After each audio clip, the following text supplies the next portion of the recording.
Крымский вечер с радио Крым Реалии. Радио Крым Реалии 105,9 FM. Мы так рады слышать вас. И этот крымский вечер сегодня проведем вместе с вами. А это говорю я, Катерина Некреча, и мой коллега Александр Янковский. И сегодня в выпуске вы узнаете о таком. Обязательно узнаете о таком. Крымские активисты в центре внимания российской ФСБ. На полуострове новые задержания и обыски. В Украине корь, а в Крыму ОРВИ. Грозит ли эпидемия? Имеется в виду на материковой Украине корь, а в Крыму ОРВИ. Будем разбираться, грозит ли полуострову эпидемия. И Крымскино на аннексированном полуострове открыли новые кинотеатры. За чей счет? Ну, а мы точно можем вам сказать, что вы можете нас слушать на 105,9 FM круглосуточно, также на сайте Крым Реалии круглосуточно, в специальное время на 549 АМ. Вы можете также смотреть наши эфиры на YouTube и Facebook страницах Крым Реалии, задавайте свои вопросы, комментируйте, участвуйте в эфире. Также благодаря телефонной связи бесплатный номер для звонков из Крыма 8 800 10 06 926. Ну а номер телефона для жителей материковой части Украины 044 490 31 18. Мы начинаем.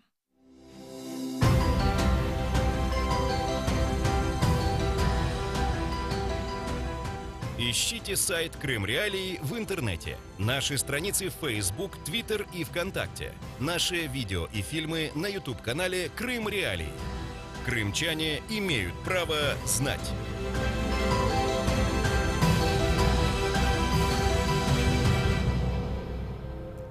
Ну а начнем мы наш эфир традиционно с важных новостей, главных событий и заявлений.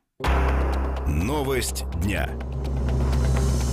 В Крыму очередное задержание. Сотрудники управления ФСБ России в Крыму задержали крымчанина, который, по версии российского следствия, является личным охранником главы общественной организации «Аскер» Ленура Ислямова.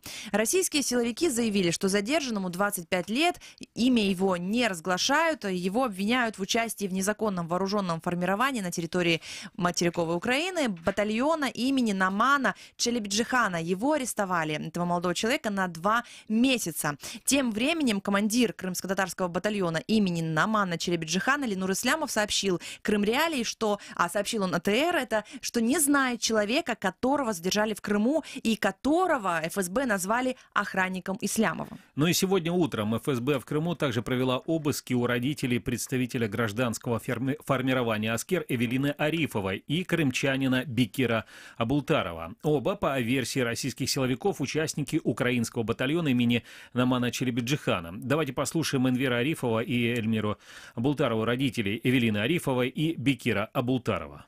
Было раннее утро, еще было темно, мы спали. В это время раздался шум машин, какая-то прям очень шум. И чувствуем, кто-то лезет к нам во двор. Потом поднялись к нам на мансарду, начали стучать в двери. Мы не знаем, кто такие, не открывали. Потом они начали представляться. Сказали нам откройте. Мы открыли двери. Зашли, военные были с оружием и несколько человек в штатском. Изъяли планшет. Весь дом внизу тоже весь обыскали. Обыскали весь сарай. Сегодня утром, в 6:30 утра, у нас произошел обыск. Нам предъявили постановление об обыске, но копию не оставили и не разрешили даже сфотографировать его на электронный носитель. Изъяли мобильные телефоны, мой и моего старшего сына, и изъяли ноутбук. В ноябре 2018 года адвокат Ислям Велиляев заявлял, что в Крыму могут участиться уголовные преследования за участие в незаконных вооруженных формированиях. Дискуссия о создании крымско-татарского батальона в составе структуры правоохранительных органов Украины, напомним, продолжается с 2016 года, и глава общественной организации «Аскер» Ленур Ислямов призвал присвоить крымско-татарскому батальону имени Намана Челебиджихана номер воинской части. Прямой эфир. И к другой теме. Состояние здоровья задержанного крымско-татарского активиста Эдема Бекирова резко ухудшилось. Об этом заявил председатель Меджлиса крымско-татарского народа Рифат Чубаров. По его данным, это последствия применения к нему инсулина в условиях СИЗО. У Бекирова сахарный диабет и ампутирована нога. 15 января, напомню, Бекирова перевели из СИЗО Симферополя на медицинское обследование в больницу имени Семашко. Как заявила украинский омбудсмен Людмила Денисова, это обследование длилось всего 3 дня вместо предполагаемого ожидаемых 2 недель. Эдема Бекирова, самого Эдема Бекирова, задержали 12 декабря на административной границе с Крымом. Понятно, что задержали его представители российского ФСБ. Он направлялся на аннексированный полуостров, чтобы там проведать свою мать. Подконтрольной России Киевский районный суд Симферополя арестовал крымско-татарского активиста до 11 февраля. Российское следствие подозревает его, господина Бекирова, в хранении и транспортировке боеприпасов. Ну и тем временем мы сегодня начинаем с главных новостей этого дня. Я напомню, что номер телефона студии 8 810 06 926. Вы можете звонить к нам и комментировать те темы, которые звучат в эфире, задавать вопросы нашим гостям, ну и высказывать свое мнение. Это возможно на волнах радио Крым Реалии. Ну и еще одна тема. Комитет парламентской ассамблеи Совета Европы одобрил доклад о ситуации в Азовском море. Об этом сегодня заявила украинский омбудсмен Людмила Денисова. По ее словам, в документе речь идет об освобождении захваченных Россией украинских моряков. Это главное требование. Помимо этого, Киев настаивает на свободном судоходстве и осуждает построение моста через Керченский пролив. 21 января в Страсбурге, напомним, стартовала зимняя сессия парламентской ассамблеи Совета Европы. И вот уже завтра, 24 января, должны состояться дебаты по поводу агрессии России в Азовском море. Российский адвокат Николай Полозов рассказал в Страсбурге, что до сих пор нет ни одного официального документа о том, предоставлялось ли украинским военным, которые захватила Россия в нейтральных водах неподалеку от Керченского пролива, вот предоставлялась ли этим украинским военным медицинская помощь. И также он в очередной раз подчеркнул, Россия не признает украинцев военнопленными. Конвенция, подписанная и ратифицированная и Россией, и Украиной, работает вне зависимости от признания или непризнания этих людей военнопленными. Они являются военнопленными по факту сложившихся обстоятельств. А это значит, что российские власти, которые удерживают 24 военнослужащих Украины, обязаны защищать и предоставлять им те права, которые предусмотрены Женевской конвенцией. Россия их не признает военнопленными и считает обычными уголовными преступниками. Обвинение звучит так. Незаконное пересечение государственной границы Российской Федерации организованной группой лиц. Им грозит до 6 лет лишения свободы. А сегодня стало известно, что пленных украинских моряков Андрея Артеменко, Василия Сороку и Андрея Эйдера перевели из СИЗО «Матросская тишина» в Лефортовское СИЗО, где находятся остальные украинцы. Об этом сообщила Людмила Денисова. По ее словам, в Лефортово отсутствуют надлежащие условия для дальнейшего лечения раненых моряков. Напомним, что 25 ноября прошлого года российские пограничники напали на 3 украинских корабля: катера «Бердянск» и «Никополь» и буксир «Яныкапу». В плен попали 24 украинских военных. Сейчас они находятся в СИЗО в Москве. Российское следствие обвиняет украинцев в незаконном пересечении границы. Крым в центре внимания. Ну а тем временем в Черном море не могут потушить пожар из-за горящего на танкерах газа. Спасатели уже 1,5 суток, почти 2 суток не могут справиться с огнем. Горит выходящий из емкости сжиженный газ. По последним данным, на танкере «Канди» было около 2500 тонн газа. Сколько было газа на другом танкере «Маэстро» точно неизвестно.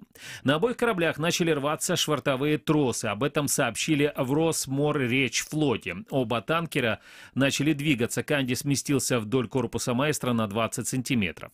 И спасатели утверждают, загрязнения окружающей среды нефтяными продуктами нет.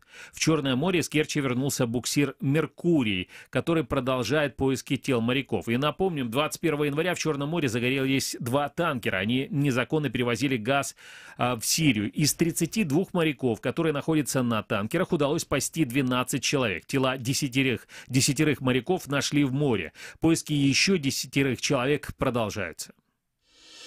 Прямой эфир.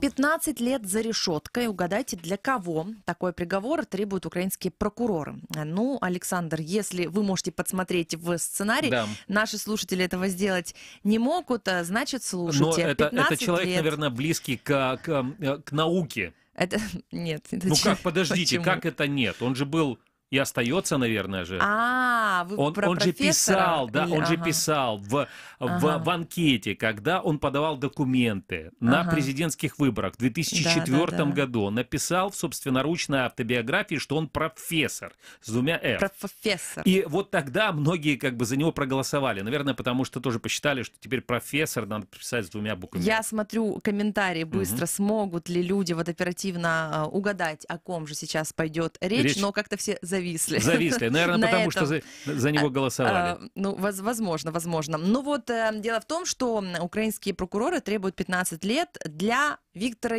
Януковича, беглого украинского президента. Уже завтра в Оболонском районном суде Киева начнут оглашать приговор господину Януковичу, которого обвиняют в государственной измене. Об этом сегодня сообщила пресс-служба суда. И вот уже есть заявление адвоката Виктора Януковича Виталия Сердюка.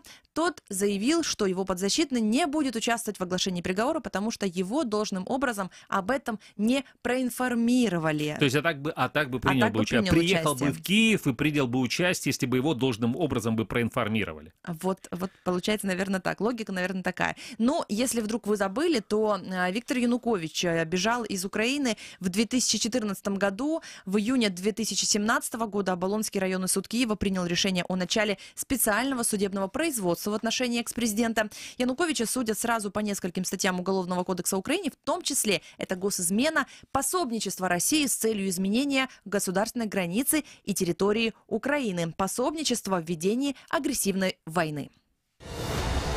Украина в центре внимания. Это программа «Крымский вечер». С вами Александр Янковский, Екатерина Некреча. И мы хотим вот вам что сказать. Да? Мы в нашей программе говорим не только про политику, но также и про те вещи, которые определяют ежедневную жизнь каждого из нас, каждого из вас, наши дорогие радиослушатели. Следующая тема нашей программы – это «Корь атакует». В Украине могут объявить эпидемию. Министерство здравоохранения Украины готовит документы, необходимые для созыва специальной комиссии для рассмотрения вопроса об объявлении эпидемии кори в Украине. Об этом сказала исполняющая обязанности министра здравоохранения Ульяна Супрун. Є багато показників щодо епідемії, не лише кілька захворювань або кількість смертей, але є ще інші. І зараз, щоб оголосити епідемію, ми маємо скликати спеціальну комісію, яка це буде робити. Ми до кінця тижня всі юридичні документи збираємо, щоб ми могли зібрати цю комісію і розглянути, чи вже час епідемію. Коли є епідемія, тоді в МОЗ маємо більше уповноважень, щоб закуповувати більше вакцин, щоб розширити список тих, які можуть отримувати вакцину. Ульяна Супрун в очередной раз призвала всех украинцев вакцинироваться. Только это, по ее словам, может уберечь от болезни. С 28 декабря 2018 года по 18 января 2019 года корью в Украине заболели почти 8,5 тысяч человек. Большая часть больных – это дети. По данным Минздрава, всего в этом году от осложнений кори умерли уже 5 человек. В прошлом году корь унесла 16 жизней. В первую очередь вы должны вакцинироваться. Радио Крым Реалии 105,9 FM только что... Я тоже согласен с тем, что в первую очередь мы все должны вакцинироваться, да.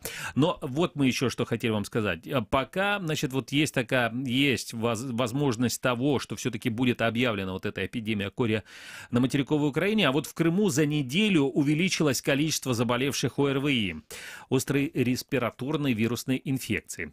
4333 человека, именно столько сейчас заболевших острыми респираторными инфекциями в Крыму. Еще неделю назад было в половину меньше, 2436 человек. При том, что количество заболевших растет, показатели не достигают эпидемического уровня. Все учреждения социальной инфраструктуры в Крыму, в том числе школы и садики, работают в штатном режиме. А вот мы задавали этот вопрос Оксане Артемчук, зав. Отделом гриппа ОРВИ Центра общественного здоровья Министерства охраны здоровья Украины. И она рассказала, что на материковой части Украины вторую волну гриппа ожидают в конце марта. И еще есть время сделать профилактические прививки от заболевания. В первую очередь вы должны вакцинироваться. Это не поздно сделать даже в разгар эпидемии. Да, за нашими прогнозами мы ожидаем вторую волну гриппа в конце марта, в апреле. Поэтому, конечно же, чтобы быть защищенным, мы советуем сделать прививку прямо сейчас. У нас привито состоянием на сегодня примерно 0,4 населения всей страны. Радио Крым Реалии 105,9 FM, и мы сегодня говорим о главных новостях этого дня, и также вот сейчас тема слушай, актуальная давай еще и для про ОРВИ, Крыма. но на самом деле это важно, да, потому что вот для сравнения в Киеве за прошедшую неделю гриппом и ОРВИ заболело более 14 тысяч людей. Такие данные накануне обнародовала Киевская городская администрация. По данным Центра общественного здоровья Министерства здравоохранения Украины, всего за прошедшую неделю в Украине гриппом и ОРВИ заболели более 176 тысяч человек. Я не знаю, на самом деле, да, вот что говорят врачи, можно ли еще вакцинироваться от гриппа или уже не стоит? Ну, в момент эпидемии вообще-то, в принципе... Уже поздно, да? Ну, как бы да. Ну, понятно. Ладно, хорошо, будем дальше разбираться в этом и других вопросах к другим темам. Крым в центре внимания. В Крыму открыли 14 кинозалов за год. На аннексированном полуострове продолжается активная работа по обновлению и оборудованию кинозалов. Об этом сообщила пророссийский министр культуры Крыма Арина Новосельская. Открытие новых кинозалов стало возможно лишь благодаря программе Российского федерального фонда социально-экономической поддержки кинематографии, заявляет она. Больше всего кинотеатров переоборудовано в Симферополе, целых 6. Но не остались в стороне и другие крымские города, например, Саки и Евпатория. И вот что о новых кинозалах говорят их сотрудники. Этот кинотеатр открыли осенью 2018 года. Средняя вместимость одного кинозала – 40 человек. 2D, 3D проектора, которые показывают во всех форматах, новые экраны, новое звуковое оборудование. Все приходят к нам, теперь можно провести свой досуг всей семьей здесь, так как мы показываем разные фильмы для разной аудитории, поэтому и взрослые, и дети приходят сюда и на каникулах, и в будние дни. Так вот, деньги на эти кинотеатры, на их реконструкцию выделяются безвозмездно, но есть обязательные условия. Демонстрация фильмов российского производства в объеме не менее 50% киносеансов в квартал. Но это самые интересные фильмы, наверное, там вот. Вы помните фильм про мост? Про тот самый мост. Про тот самый мост, да, как бы, и другие фантастические фильмы. С 2015 года, напомню, да, я и себе напомню, я узнал о том, что всего было переоборудовано 27 кинозалов в Саках, Симферополе, Феодосии, Керчи, Алуште, Судаке, Евпатории и других городах, и во всех из них можно посмотреть фильм про мост. Ну, потому что, наверное, он входит вот в эту квоту 50% киносеансов российских фильмов. Угу. Но мы же помним, на самом деле, что не все фильмы нравятся крымчанам. Не на всех фильмах, которые показывают в Крыму, аншлаг. Да, вот. да, это не на всех российских фильмах. Напоминаю, не на всех российских фильмах об аннексии Крыма. Видишь, показывать все равно приходится эти российские фильмы вот тем кинопоказчикам, которые показывают фильмы. То есть получают деньги, да, но не могут полностью отказаться от показа российских фильмов. Приходится показывать их. Ну, вот приходится что-то выбирать. Мы можем вам всегда предложить альтернативу. Вы можете не только слушать радио Крым Реалии круглосуточно, но и смотреть наши эфиры. Но это, понимаешь, это не художественное кино, радио Крым Реалии, наши трансляции. Здесь у нас только информация и максимально приближенная к первоисточникам информация, без каких-либо фантазий. Но и к другим новостям, которые, возможно, вы пропустили. Напомню, что наши программы вы можете не только слушать, но еще и смотреть. И можно это делать. Мы работаем для вас в прямом эфире каждое утро с понедельника по пятницу в 8:35 по крымскому времени и днем в 12:10. Так вот, включайте свои радиоприемники или смотрите. Ну, а если пропустили, то вот сейчас мы расскажем самое интересное и самое важное, что было в нашем утреннем эфире. Эксклюзив. Так, и начинаем мы с темы номер 1, которая звучала буквально сегодня утром в нашем эфире. 17 января в подконтрольном России правительстве Севастополя якобы прошли обыски. Согласно заявлениям анонимных источников, они связаны с государственным унитарным предприятием «Севастопольский морской порт». Официально ни глава города Дмитрий Овсянников, ни его подчиненные, ни российские силовики ситуацию не комментируют. Тем временем российское правительство Севастополя готовило Севморпорт для включения в прогнозный план приватизации. То есть нынешнее госпредприятие планировали продать частному юр- или физлицу. Владимир Казарин, бывший первый заместителя главы администрации Севастополя, считает, что порт хотят отдать в связи с бизнес-интересами. Давайте послушаем. Такая деталь, как только та же российская власть прибирает к рукам какой-то регион, то все основные сферы деятельности становятся принадлежащими крупным олигархам, работающим в этой сфере. В данном случае, конечно же, такой лакомый кусок, как порт Севастопольский, это единственный настоящий порт на Черном море, потому что даже Одесса — это всего-навсего берег моря, широкая лагуна, или, например, тот же Новороссийск. Единственный порт, закрытый от штормов, куда можно зайти, где можно, не опасаясь за корабль, что называется, переждать тяжелое время, где глубины такие, которые позволяют заходить кораблям любого класса. Ну и на самом деле, да, то есть вот есть проблема с этим Севастопольским морским портом, и за него есть, ну, вот большая, что можно сказать большая, небольшая, но есть война, потому что на самом деле это такое большое предприятие, которое позволяет грузить грузы. И вообще Севастополь, он ведь на самом деле это уникальное место для, не только для Крыма, но и для всего Черного моря. Наверное, вот таких вот глубоких бухт и защищенных от ветра их больше нет нигде на Черном море. И у России на самом деле у них большие проблемы. С тем же самым Новороссийском, которая вот бухта, она меньше гораздо, чем Севастопольская, и она не защищена от ветра.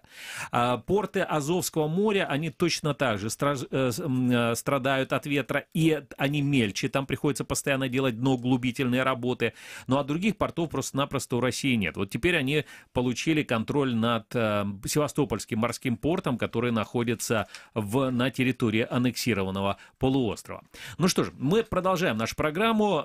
Напомню, это «Крымский вечер» в эфире радио «Крым Реалии». И дальше в этой программе мы будем говорить про выборы президента. Про выборы президента, которые состоятся 31 марта 2019 года. И о том, какую роль на этих выборах будет играть Крым.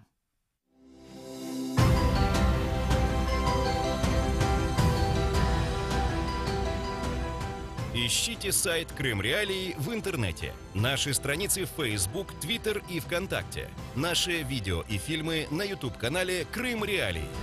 Крымчане имеют право знать.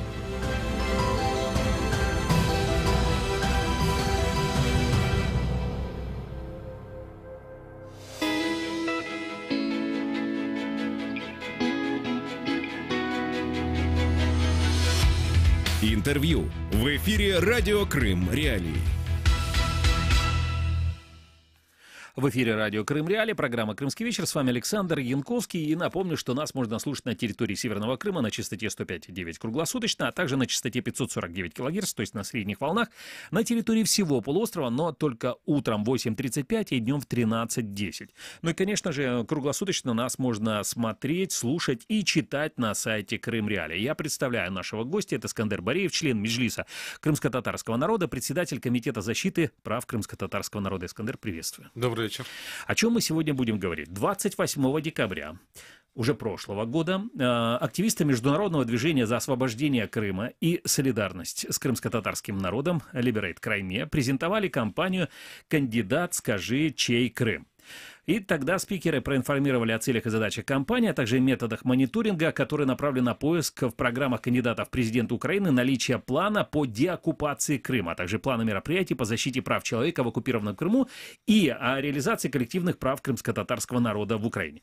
Вот теперь наступил тот самый год, казалось бы, вот совсем недавно были выборы президента в 2014 году, и вот снова теперь этот избирательный год. Поэтому решили поговорить с вами, Искандер, да, вот о том, насколько Крым вообще он присутствует и будет присутствовать в этой избирательной кампании по выборам президента Украины 2019 года. Давайте так, уже есть те кандидаты, которые в предвыборных кампаниях, в которых Крым присутствует? Скажем так, что насколько будет присутствовать Крым в избирательной кампании президента, много зависит от нас.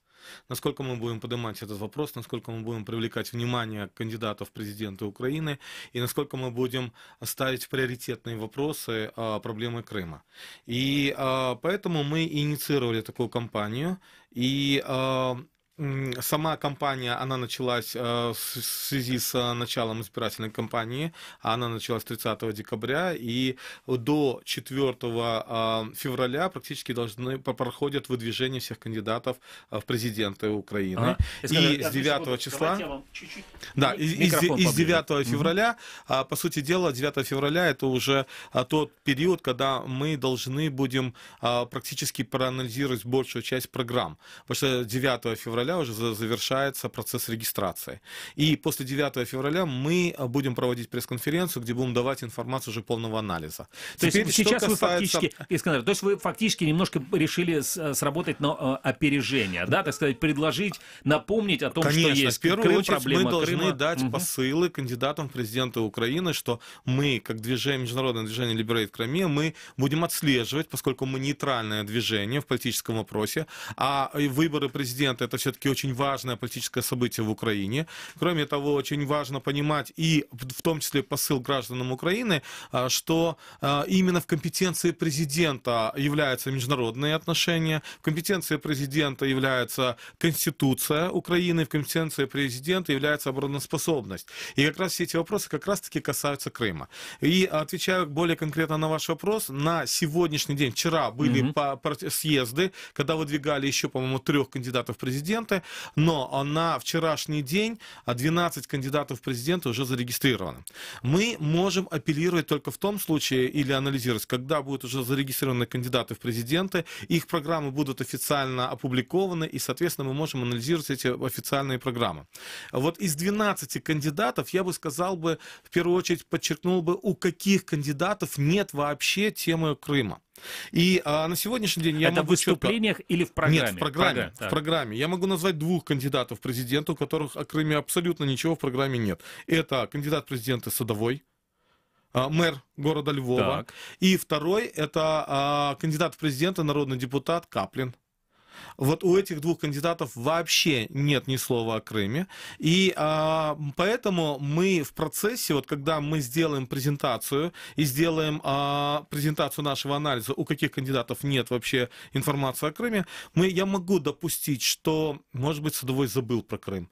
Может быть, там Каплин забыл про Крым, и мы, начиная после 9 числа, когда мы проведем пресс-конференцию, до 26 февраля, мы дадим возможность каждому из кандидатов самостоятельно, либо, если не в программе, то дополнительно сделать специальные выступления, как они видят разрешение проблемы по 3 этим позициям, которые вы назвали из нашей пресс-конференции.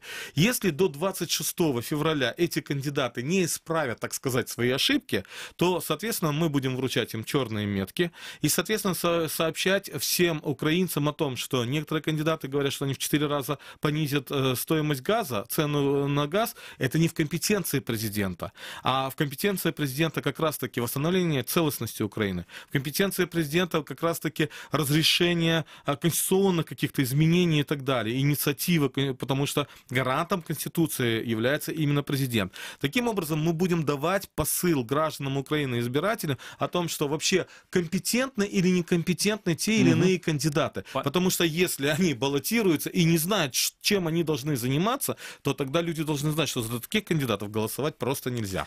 Это нашим радиослушателям, я сейчас напомню, с нами Искандер Бареев, член Меджлиса крымско-татарского народа, председатель Комитета защиты прав крымско-татарского народа. А дальше мы... Я надеюсь, сейчас к нашему разговору присоединится Евгений Магда, украинский политолог, исполнительный директор Института мировой политики. Евгений, приветствую вас. Добрый день. Евгений, на ваш взгляд, вот тема Крыма, тема оккупированного и аннексированного Россией украинского полуострова, будет ли она звучать на этих выборах президента Украины, которые состоятся 31 марта 2019 года? Ну, тут кілька позицій, я думаю, має бути. Перше, тема повернення Криму має бути в кожній передвиборчій програмі, тому що це елемент національних інтересів України, і тут справа не в політиці, а в конкретних предметних діях.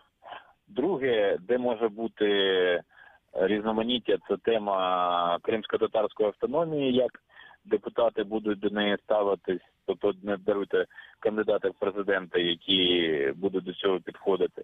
Ну і думаю, що В принципі, на жаль, станом на сьогодні, коли вже фактично 5 років як Крим окуповано, гострота цієї теми трошки зійшла з суспільно-політичного порядку денного, а я боюсь, що передвиборча кампанія не буде такою змістовною, щоб мати можливість цю тему активізувати. Тобто, боротьба за втрачені території, вона має бути важливою, але я боюсь, що більшість кандидатів буде апелювати зовсім до інших речей. Понятно, спасибо. Евгений Магда, украинский политолог, исполнительный директор Института мировой политики. Мы сейчас с ним говорили по телефону. И есть у нас еще, знаете, сейчас, Искандер, мы сейчас послушаем с вами еще один момент. Это украинского социолога, директора фонда демократические инициативы Ирину Бекешкину. Она вообще, вот мы ее спрашивали до эфира, она сомневается, что тема Крыма станет одной из ведущих в риторике кандидатов в президенты, поскольку никто, вот ее, как она объясняет это, да, никто из политиков не знает, что, собственно говоря, делать вот с этой ситуацией, ситуация российской аннексии полуострова. Давайте послушаем. Що головною вона не буде, це однозначно. Згадуватися вона буде, що Крим – це українське, але особливо не буде, я думаю, предметом обговорення кандидатів, тому що, чесно кажучи, ніхто не знає, що з тим робити. Якщо, скажімо, з Донбасом, окупованими територіями Донбаса, ще так можливі там миротворчі сили, щось іще, то як взагалі звільнити Крим, який офіційно був оголошений частиною Російської Федерації, який вже зараз повністю фактично включений з усіма атрибутами влади, з мостом побудованим і так далі. Ніхто не знає, що це робити, тому я не думаю, що будуть якісь взагалі обговорення на цю тему. Так, будуть згадувати, Крим – це Україна, так, не треба забувати про Крим. Але якихось конкретних пропозицій, я думаю, не буде, і саме тому Крим намагатимуться якось обходити. Это вы сейчас слышали Ирину Бекешкину, директор фонда демократические инициативы, но который известен достаточно такими интересными исследованиями и информативными исследованиями, и они часто разбираются.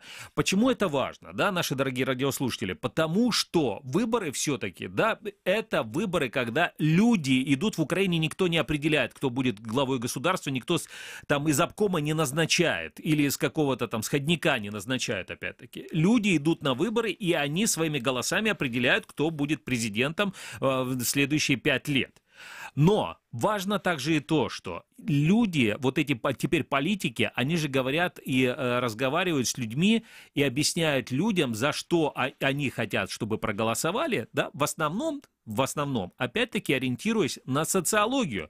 Потому что если кто-то из политиков, например, скажет, я повышу вам цену на газ, к примеру, да, сейчас возьмем, я буду повышать вам цены на газ, вряд ли за такого политика ведь проголосуют, даже если он скажет, что никакого другого варианта нет.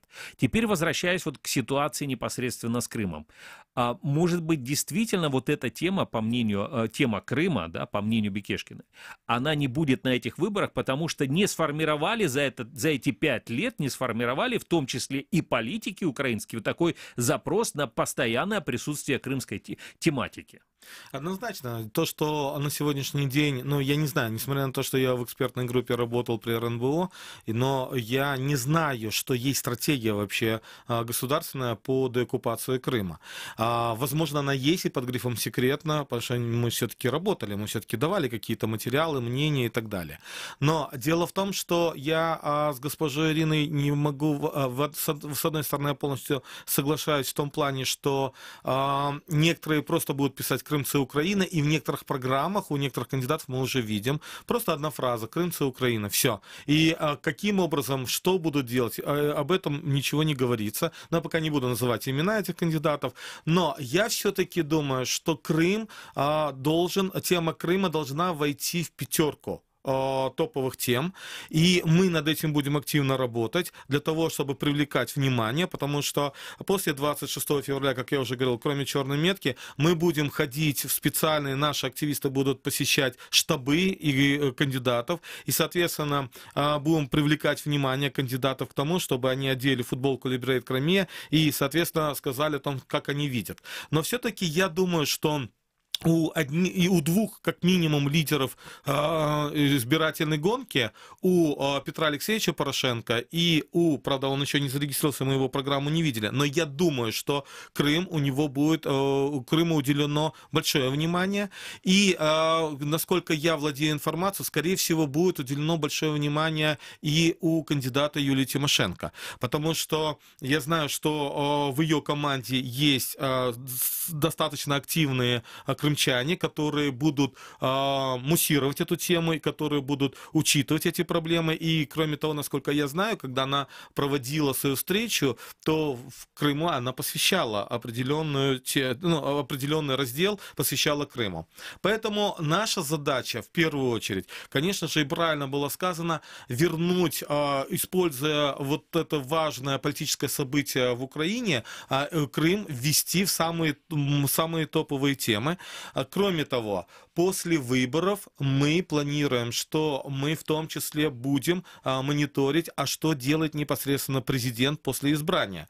Ну и, конечно же, после выборов президента будут парламентские выборы, и мы эту тему будем продолжать уже на парламентских выборах. И, опять же, возвращаясь к теме выборов президента, мы будем стараться просвещать через вот такие акции наших избирателей, чтобы была политическая зрелость нашего общества, потому что должен делать президент, что находится в его компетенции. И как раз вопросы Крыма, вопросы восстановления целостности, вопросы международной политики, это как раз-таки приоритетные темы для будущего президента.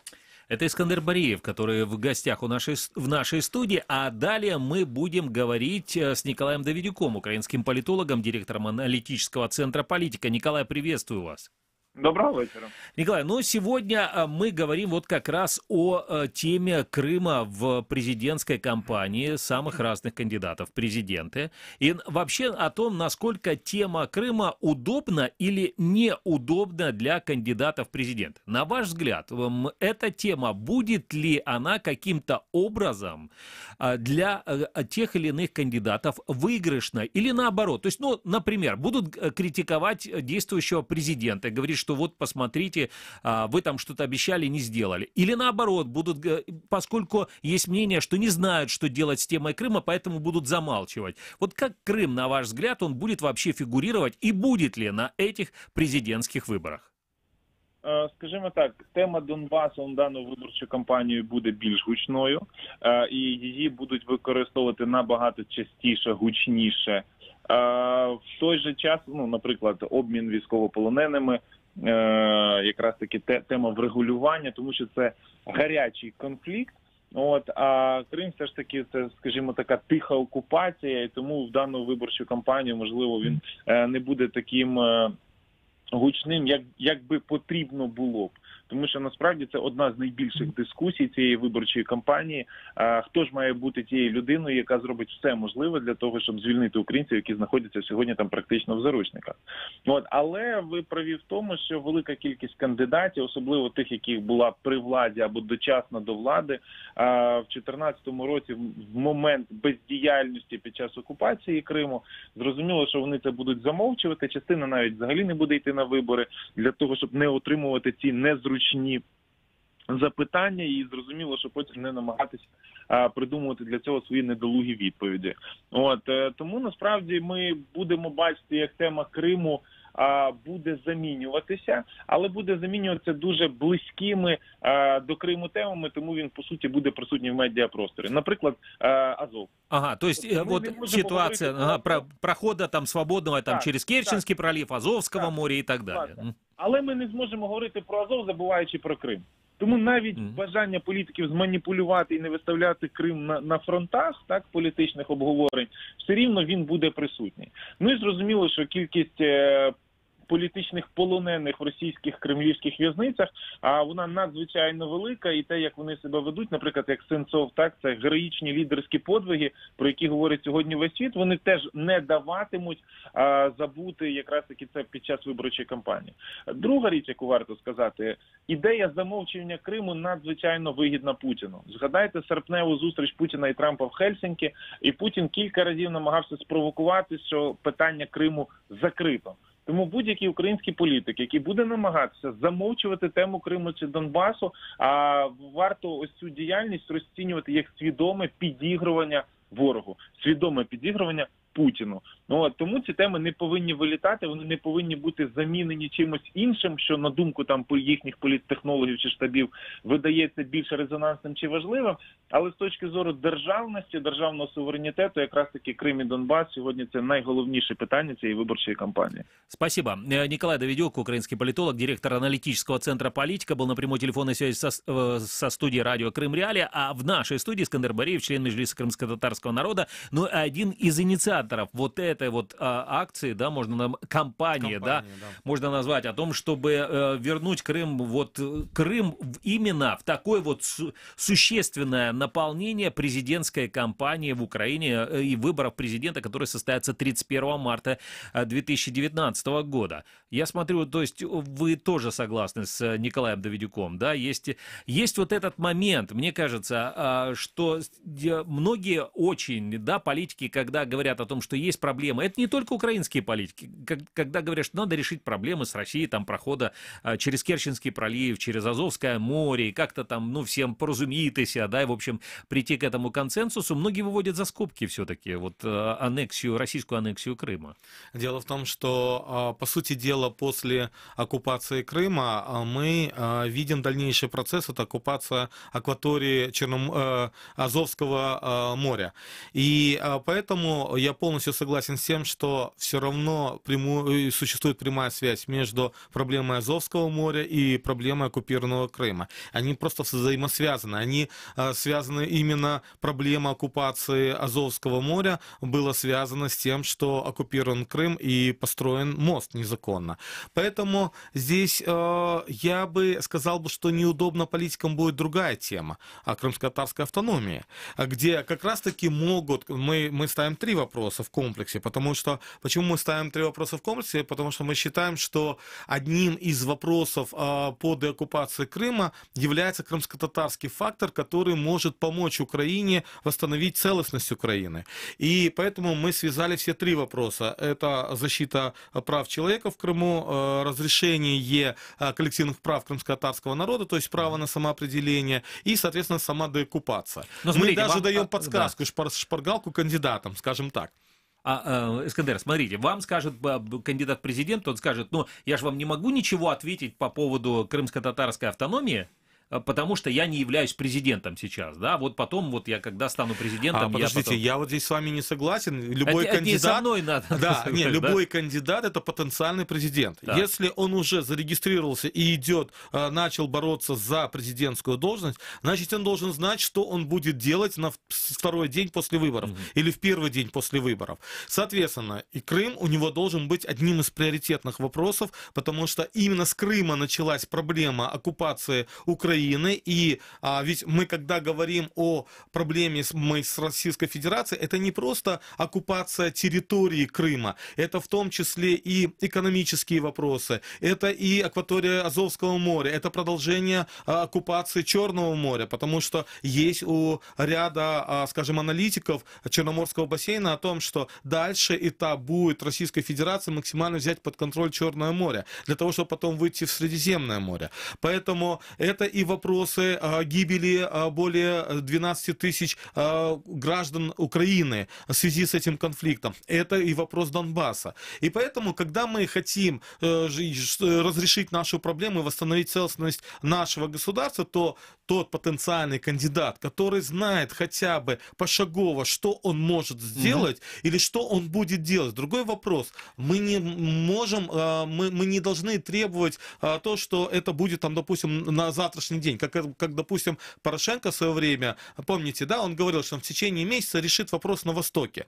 Понятно, что он не может длиться. Да, тогда не было ни стратегии, не было толком армии и так далее. Это было чисто популистское заявление. Поэтому мы сегодня должны призвать наших граждан четко разделять, где популистские заявления и где, во всяком случае, есть некие видения по разрешению той или иной проблемы. И в первую очередь проблемы Крыма. Но смотрите, многие могут просто-напросто, кандидаты, они могут даже не Я абсолютно серьезно говорю, да, многие, во-первых, могут даже не знать, как пишется крымско-татарский правильно, но вот так вот есть, да, такая вот ситуация. Научиться хотя бы. А во-вторых, многие могут не знать про существование, допустим, рабочей группы, например, в том числе, той, о которой вы говорили.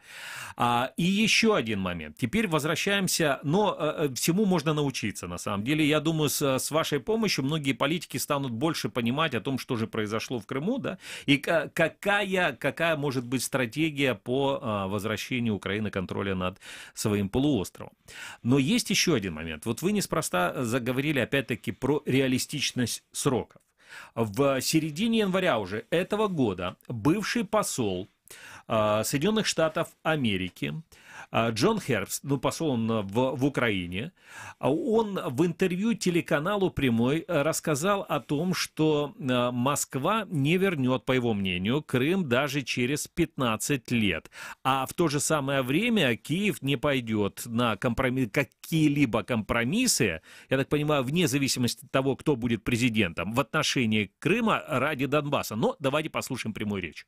Я никак не вижу, что Киев пойдет на компромисс, в котором они дают Москве Крым за мир на Востоке. И я тоже не вижу в этом году, через 10 лет, через 15 лет, что Москва будет готова отдать Крым.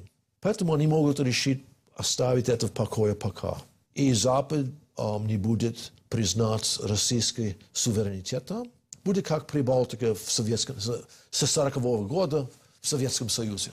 Ну вот Прибалтика, вот страны Балтии в Советском Союзе, они находились 50 лет фактически, да, ну вот если мы уберем там Вторую мировую войну, то с 40-го года и до 91-го года, то есть 50 лет. А вот вопрос у Крыма, сколько лет вы... Смотрите, вот здесь как раз-таки я не совсем согласен с господином послом. Объясню почему. Потому что речь идет о том, что действительно, а может быть и такое, что Киев, может быть, согласится с позицией России. Знаете, то есть вы почему? думаете, что возможно такое? Да, возможно такое, если реванш возьмут пророссийские политические силы.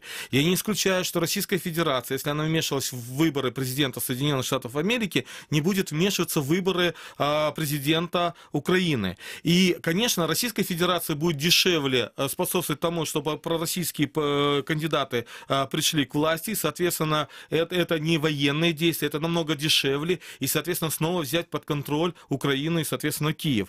Поэтому... Вот здесь и тогда вопрос уже не Крыма, да, вообще я покажу другой момент нашей акции, нашей кампании. Наша кампания — это в том числе индикатор для наших избирателей, чтобы они понимали, что те кандидаты, которые будут уходить от вопросов Крыма, или которые для того, они же напрямую не скажут, что Крым — это там часть Российской Федерации. Они напрямую не скажут, но они будут уходить. Те, особенно кандидаты, которым это неудобно, у которых, возможно, есть поддержка Российской Федерации. И поэтому с помощью нашей кампании мы в том числе будем пытаться довести до наших граждан, кто есть кто в избирательной кампании. Теперь, что касается 40, 50 или 100 лет, на самом деле, я помню, когда появилась Крымская декларация, была принята Госдепом США, то тогда многие начали говорить, вот нам не подходит балтийский вариант, потому что это много лет. На самом деле мы должны говорить о посылах. То есть Соединенные Штаты Америки своей декларацией, кстати, эта декларация очень быстро ушла со СМИ, она быстро ушла с такого широкого обсуждения, как в США, так и в Украине. И Украина не способствовала поддержанию этой темы на поверхности. Хотя нам надо ее принципе, возвращать. Да? Это очень важно, да, потому что приняв данную декларацию крымскую, США четко обозначили свою позицию, что они будут четко отстаивать целостность Украины и возвращение Крыма в Украину. И поэтому здесь уже сроки зависят от нашей активности. Сроки зависят от насколько мы эффективно будем вести работу. И, конечно же, это в первую очередь зависит не просто от общественности, а от первых лиц нашего государства, от политического истеблишмента нашего государства. И мы, как общественники, которым не безразлична целостность Украины, не безразлична судьба Крыма и наших соотечественников в Крыму, мы должны сделать сегодня все, чтобы политики, которые идут во власть, они не просто были популистами, но и имели политическую ответственность, с которых мы завтра будем спрашивать, несмотря когда они придут к власти. Я вот только приведу еще в завершение нашей беседы. Есть такой интернет-ресурс «Слово и дело», вот он, который следит за обещаниями политиков. И что, потому что действующий политик, первое лицо государства Петр Порошенко, вот, например, по нему информация, по Крыму он обещал, став президентом, что борьба за возвращение полуострова станет его приоритетом, и президент подключил все дипломатические ресурсы страны. 15 октября 2015 года Украина была избрана непостоянным членом Совбеза ООН на 2016-2017 годы. Это дало возможность для отстаивания суверенитета и территориальной целостности на международной арене. А в начале 2016 года Порошенко сообщил, что Украина будет воплощать дорожную карту по деоккупации Крыма в рамках условного формата «Женева плюс», куда должны войти представители Евросоюза, США, гарантов Будапештского договора. И через 3 месяца начались переговоры по возвращению Крыма на основе международных форматов. Но вот сейчас, на сегодняшний день, насколько вы оцениваете вот эту деятельность, по возвращению Крыма? Это верный путь или возможны и другие пути? На самом деле здесь один единственный путь, это, конечно, дипломатический путь, потому что у Украины нет возможности, скажем, вернуть наши территории, наши земли именно военным путем.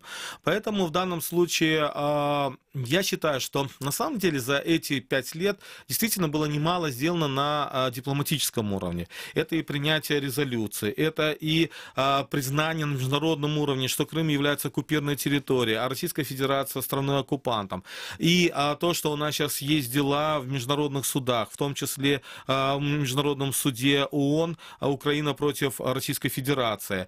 То есть эти процессы идут. Другой вопрос, конечно, а есть еще одно изменение, когда мы должны давать миру четкий посыл, что и в том числе и Российской Федерации, что мы способны укрепить свою боеспособность, обороноспособность, и в том числе и, возможно, снова разработать ядерное оружие.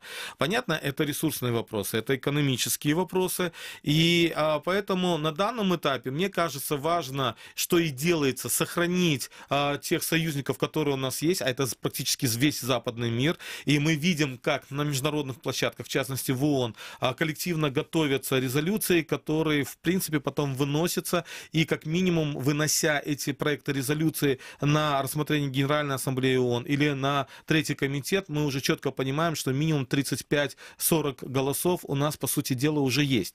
И поэтому самое главное сохранить эти процессы, потому что Российская Федерация пытается ковырять изнутри, когда мы видим ситуацию в Италии, в Германии, во Франции. И поэтому для нас, и тем более 2019 год, это в том числе и выборы в Европарламент. Кто придет в Европарламент, для нас тоже очень важно. Популисты или все-таки адекватные политики, которые будут пытаться реализовать, скажем, сохранить европейские ценности и реализовать мир на этом пространстве. И поэтому с нашей стороны мы должны все делать в синергии представителей государственной власти, политического истеблишмента Украины и, конечно же, общественности нашей. Понятно. Спасибо. Искандер Бареев, член Меджлиса крымско-татарского народа, председатель Комитета защиты прав крымско-татарского народа. И сегодня мы говорили о кампании «Кандидат, скажи, чей Крым?». В ближайшее время, уже после того, как будут зарегистрированы все кандидаты президенты Украины, мы снова вас побеспокоим и спросим по этой теме, вообще, что вы там нашли, кто промолчал про Крым, а кто действительно внес стоящие дельные предложения. Программа «Крымский вечер» продолжается на 105,9 FM через несколько секунд. Как обойти блокировку Крым Реалии? Не удается получить доступ к сайту Крым Реалии? Скачайте и установите программу «Псифон» через поисковик на компьютер или смартфон. Когда соединение установится, заходите на нужные сайты через обычный браузер. Крым Реалии. Крымчане имеют право знать.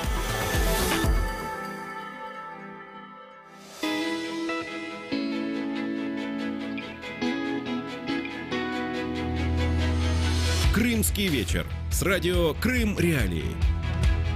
Радио Крым Реалии, 105,9 FM. И в нашей студии Александр Янковский, Екатерина Никлечи, Стас Юрченко. Я почти пою, потому что мы только что вне эфира со Стасом пели, пока ждали, чтобы вы нас пустили в студию наконец-то. И Стас, как обычно, подготовил нам невероятную подборку материалов ТОП-5, которые вы, дорогая наша аудитория, Все, я пошел. Читали, слушатели и смотрели сегодня. Давай, Стас. Итак, на первом месте ТОП-5 оказалась новость про то, что сотрудники управления ФСБ России в Крыму утверждают, что задержали крымчанина, который якобы является личным охранником главы общественной организации «Аскер» Ленура Ислямова. Последний в ответ утверждает, что не знает человека, которого российские силовики задержали, назвав при этом охранником.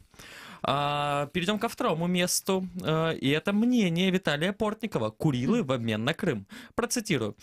«Думаю, что Крым не облегчил, а осложнил российско-японский диалог по Курилам, потому что до его непризнанного миром присоединения Россия была страной с общепризнанными границами, а вопрос Курил был почти единственной озвученной территориальной претензией, которая требовала переговоров и поиска компромисса. Крым все изменил. Россия пошла на открытое нарушение международного права. В ее конституции упомянута оккупированная территория, и в Москве решительно не хотят этого признавать. И любой намек на то, что Россия готова решать территориальные проблемы, будет намеком на Крым. Именно поэтому курильская проблема, скорее всего, решится не до, а после крымской. Больше в рубрике «Мнение» на сайте Крым Реалий или во вчерашнем вечернем эфире, где был гостем Александра Янковского Виталий Портников. Третье место. Необычный формат от Крым Реалий. Олег Гнатюк и его видеоэксплейнер «Просто Крым». Украина или Россия? Объясняем, кто хозяин морей. Давайте послушаем кусочек. Это Азовское море. Оно соединяется с Черным, а Черное со Средиземным. Но о нем мы говорить не будем. Черное море омывает берега Украины, России, Грузии, Турции, Болгарии и Румынии. 6 стран. Все они имеют закрытые территориальные воды, плюс экономические зоны, в которые можно заплывать без разрешения. В Азовском же все по-другому. Это море общее. Украина и Россия могут пользоваться им в равной степени. Окей, раз оно никому не принадлежит, почему российские силовики не пропускают украинские корабли и даже нападают на них? Ответ, ожидаемо, связан с Крымом. Давайте выясним, в чем суть этого конфликта и кто сегодня хозяин морей. Это просто Крым. Самая главная история о полуострове простым языком. А вот чтобы я много не болтал, давайте слушать дальше. На этот раз телесюжет Игоря Токаря про фрунзенскую птицефабрику. Заголовок «Упадок начался, когда пришла Россия».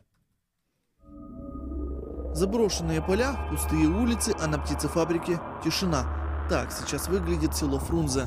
С приходом российской власти подконтрольный Кремлю Минсельхоз Крыма национализировал предприятие. Из-за недоверия тогдашнего директора уволили. Критической ситуация стала осенью 2018-го. Живность начали распродавать за копейки, оборудование сдавали на металлолом, цеха закрывали, а людей массово увольняли с работы. У жителей Фрунзе лопнуло терпение, и они вышли на пикет. Во всем обвиняли подконтрольную Кремлю власть. Упадок начался, я вам скажу. Как мы только перешли в Россию. До этого, до 2014 года, у нас никаких проблем не было. В наш совхоз пришли какие-то пришельцы, продали все. Курей за копейки, зерно за копейки, коровы мычат, голодные. У нас стоит кукуруза, черная в поле, она не убиралась. Полная версия сюжета на сайте YouTube-канале Крым Реалии. А закрывает наш сегодняшний топ фотогалерея Курильские острова. Военный трофей или украденная территория?